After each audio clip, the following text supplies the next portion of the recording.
Sorry. It is, as always, very good to be with my friend and colleague Dmytro Kuleba, the Foreign Minister of Ukraine.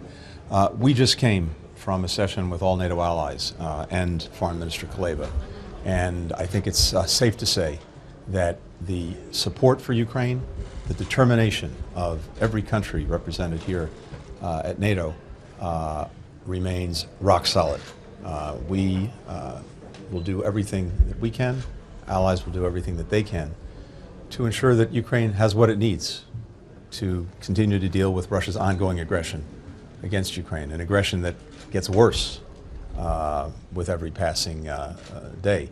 And we've seen that just in the month of March with thousands of missiles, rockets, projectiles launched at Ukrainians and Ukraine cities and towns, its electricity grid, and that continues. We're also here at NATO to talk about the summit that's upcoming in the summer in Washington, celebrating the 75th anniversary of the alliance.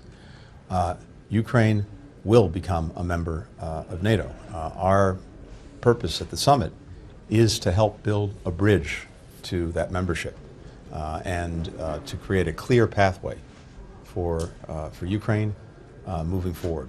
We've done a lot of work on that over the last couple of days here in Brussels, a lot more work to be done between now and the summit, but we will see, I think, in the summit, very strong support for Ukraine going forward in its relationship with NATO.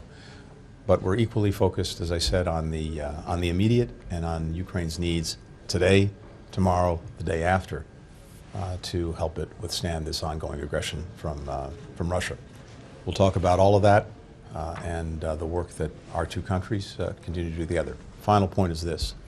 The fight that Ukraine has on its hands is not only Ukraine's fight, it's everyone's fight, because the aggression being committed by Russia is not only an aggression against Ukraine and its people, it's an aggression against the very principles that lie at the heart of the international system.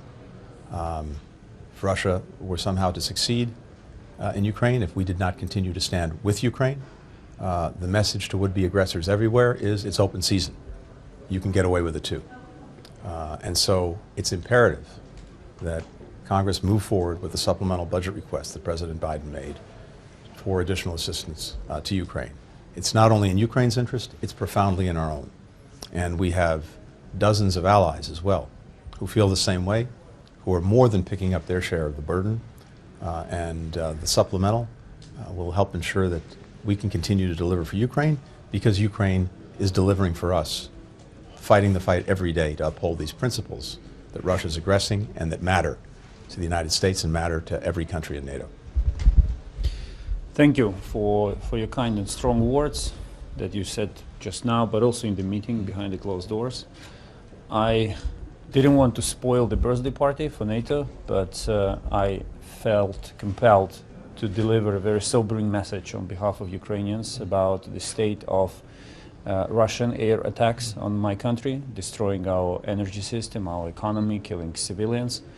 And I urged allies today to provide Ukraine with new additional air defense systems, the best of which is Patriot. This is the only system that effectively intercepts ballistic missiles.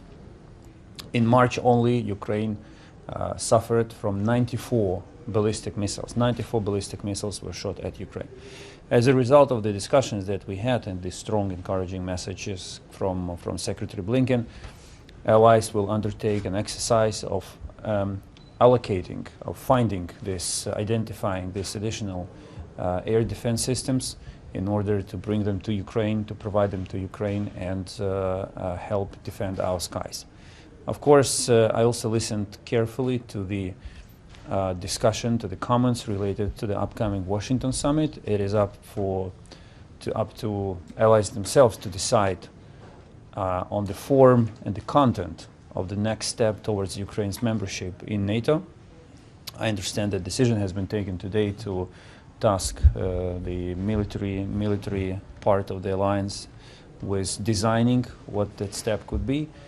And we will be looking forward to the outcome, but of course we believe that Ukraine deserves to be a member of NATO and that this should happen sooner rather than later.